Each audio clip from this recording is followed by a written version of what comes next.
it's Alice, and today we're gonna do a little summer wrap-up, I guess, and I'm gonna talk about the books I read in both June and July. I just gotta say, it's a super gray day here, and it's raining, which I love because then I can pretend that it's not summer anymore.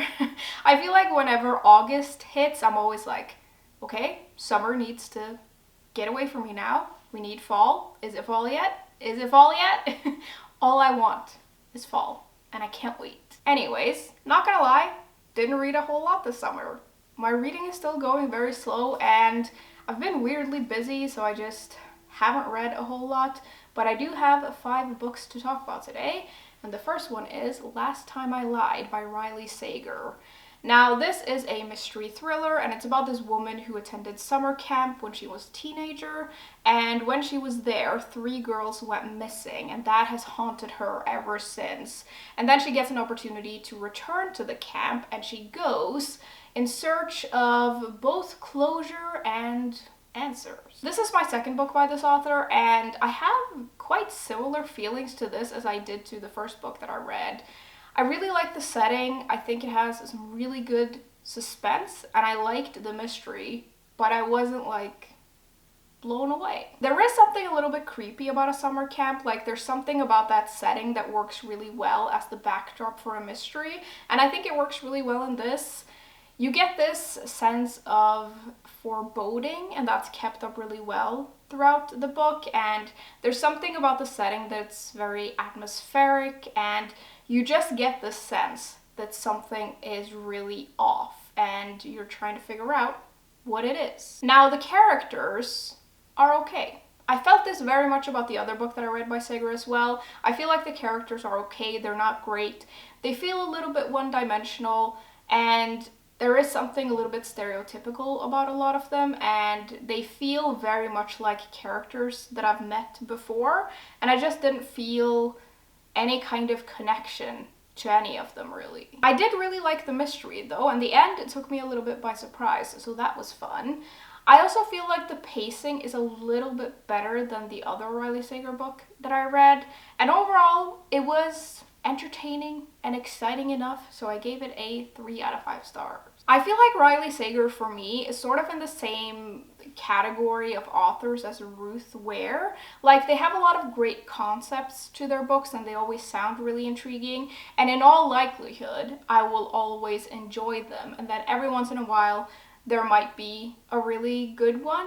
It does take a lot for me to be impressed by a mystery thriller. So there's just something about the genre that it just takes a lot, and so finding authors like these is actually kind of nice for me. Even though most of their books are like 3 out of 5 stars for me, sometimes you just want these kinds of books, and now I have 2 authors that can give them to me. Secondly, I read Lonely Castle in the Mirror by Misuki Sujimura, and this is a translated book. It's translated from Japanese, and in it we meet 7 students who have stopped going to school for various reasons, and each of them find that a mirror in their bedroom is actually a portal to this magnificent castle, which they can all go to, and they are tasked by someone there to find a key which will grant one of them one wish. This was a very interesting one, and it's a book that's a little bit difficult to review, in part because of what it's about, and in part because I don't really know how I feel about it. I think the magical realism in here is done really well, and I really liked seeing the lives of the characters, both their real life lives and also their lives inside this castle. And I really liked the castle. It's a very weird place, but I felt like I could picture it very easily, and I could sort of sense the mysterious nature of it, if you will. There's several interesting themes in this book, like it deals with friendship and loneliness and mental illness and bullying and just the reality of being a teenager who struggles. I really liked getting to know the characters.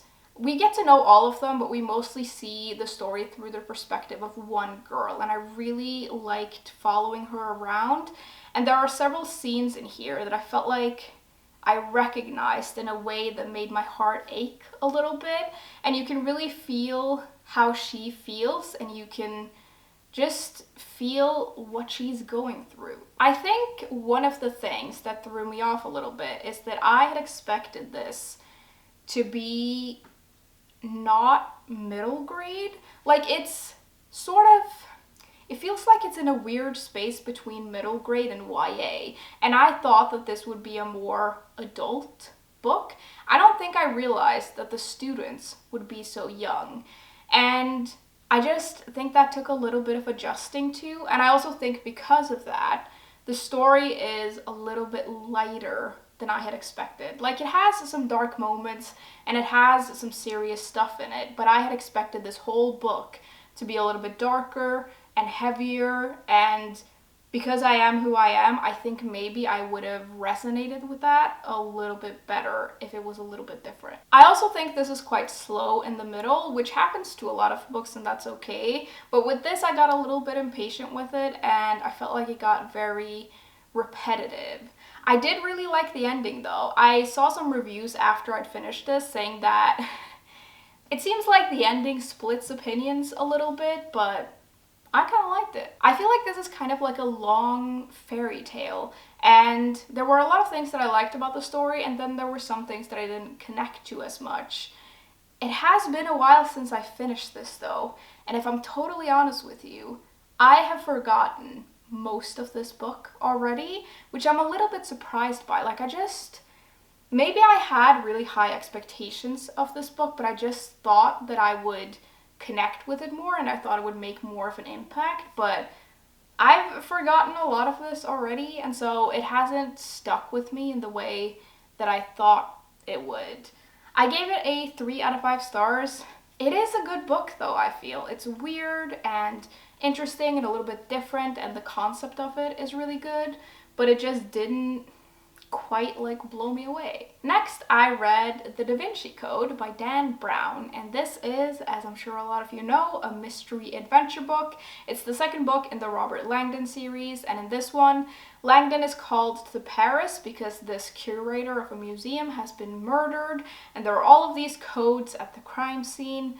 And you know how it goes. There's a mystery to solve and codes to solve and an adventure to go on, or somewhat of a quest, maybe you would call it in this case. I'm not going to talk about this too much because it's the second book in a series, it's a reread for me, and it's the Da Vinci Code, so it's been talked about to death, I feel. But yeah, to no surprise to myself at least, I really enjoy this. There's just something really compelling about these books for me, and I have forgotten enough of them for them to still be exciting, but I remember enough of them to feel familiar in a way. I don't know if that makes sense, but they're very enjoyable to reread, and I just think they're so enjoyable, they're so fun. I love all of the history and the symbols and the codes and the adventure and the mystery. It's just so enjoyable to me. I still think Angels and Demons is my favorite out of the series though, but this one is really good as well, and I just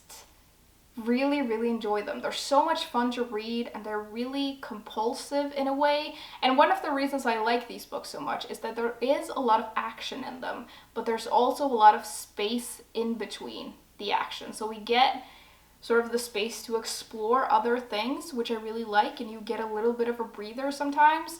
I don't like action adventure when it's like all action all the time, and I feel like this has enough space in between those bits for me to enjoy it. I gave this a 4 out of 5 stars, which is actually the same rating that I gave Angels and Demons, which makes me think maybe I'll go back and change that rating to 5 stars. I just really like that book a lot. I think it's very clever. It's a great mystery. But this one, yeah, I feel like it's a 4 out of 5 stars. Very enjoyable, and I'm gonna keep rereading this series because it's just so much fun to me. Second to last, we have a non-fiction book. It's The Secret Lives of Planets by Paul Murden, and this is all about our solar system and its planets and its satellites and what they get up to, for lack of a better description. You might know that I love space and I love reading about it, and so it's no surprise that I really enjoyed this. I typically read books about space that are more general though. I haven't read anything about our solar system in particular, since I was like in school and I learned about it, which when I was in school we had 9 planets and not 8, which ages me a little bit, but whatever. It was fun to like revisit it a little bit though, and there was a lot that I had forgotten, and it was fun to read about the stuff that's closest to us and not just general space stuff. This is a very simple book in a lot of ways, and I actually had this as my subway book, which is a weird thing, but now that I have a longer commute, I try to read on the subway, and I've found that I can't just read anything. I think for me, the perfect subway book is nonfiction because I find it easier to jump in and out of than fiction, and it needs to be easy to understand and easy to digest, but interesting enough to keep me awake, because in the morning I'm a little bit tired and in the afternoon I'm a little bit tired. I'm actually kind of tired all the time. But it needs to be like a particular kind of book, and this was a very good subway book, I feel. That's a weird explanation of a book, but it makes sense to me. It's not the most engaging book I've read, I will say, and I didn't always love the writing, but I liked it, and I feel like I got quite a lot out of it, like a lot of little fun facts that I didn't know, or maybe I knew them before and now I'd forgotten.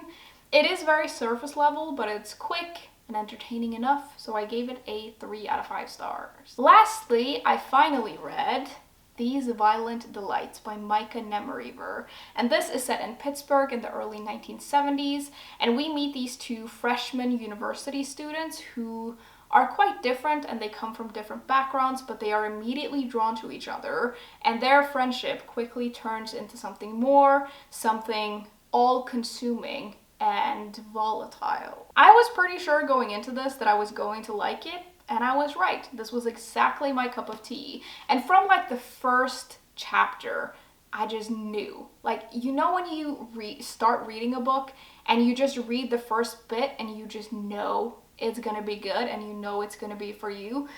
That's how I felt about this book. Like, the first chapter, it just got me. It's kind of a hard book to describe though. Like, it's about this friendship and this relationship, but there's also a lot of other stuff going on. It's about so much more, and it's really intense and intimate and emotional, but it's also, it has this like obsessive feeling to it, and it has a tension that is just so good. The further you get into the story and the more you get to know the characters, the darker it gets and the more twisted it gets, and it's like you're inside of this relationship and you're looking at all of these things that you're not supposed to see in a way, and it has an oppressive feeling to it, and it just gets like more and more heavy the further in you get. I love the writing in here. I love how things are captured and sometimes just alluded to, so you have to like pay close attention to get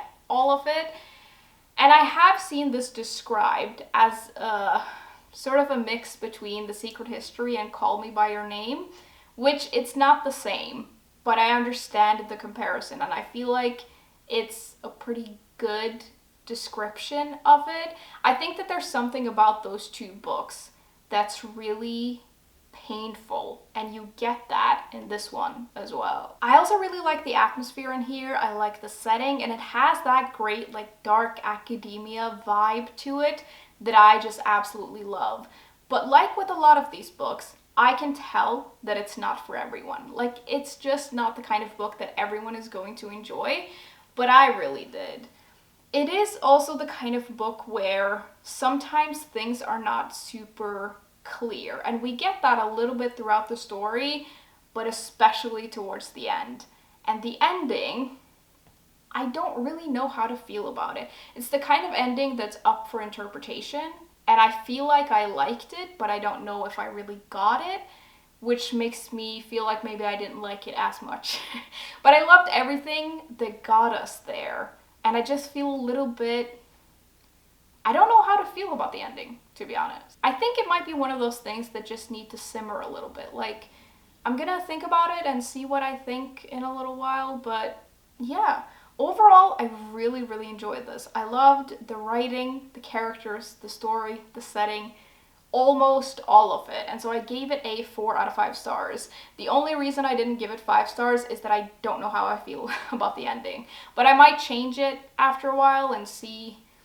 Maybe it'll grow on me. It's just one of those things that I feel like I'm gonna think about for a long time, and it'll take me a while to sort of figure out. Sometimes books do that, and in this case, I almost feel like it's a compliment to the book because I think that that's what it was trying to do, and I think it's really gonna stick with me. Okay, everyone, those are all the books that I read in the past 2 months.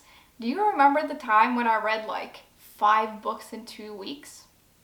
That's wild that I was able to do that. I don't know how I found the time, but that time seems to be gone now.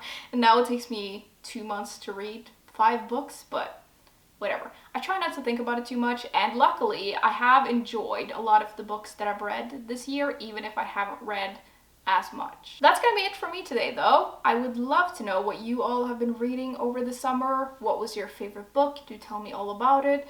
You can also tell me about your least favorite book if you want to do that, because that's interesting too. And yeah, thanks for hanging out with me, and I will see you soon. Bye!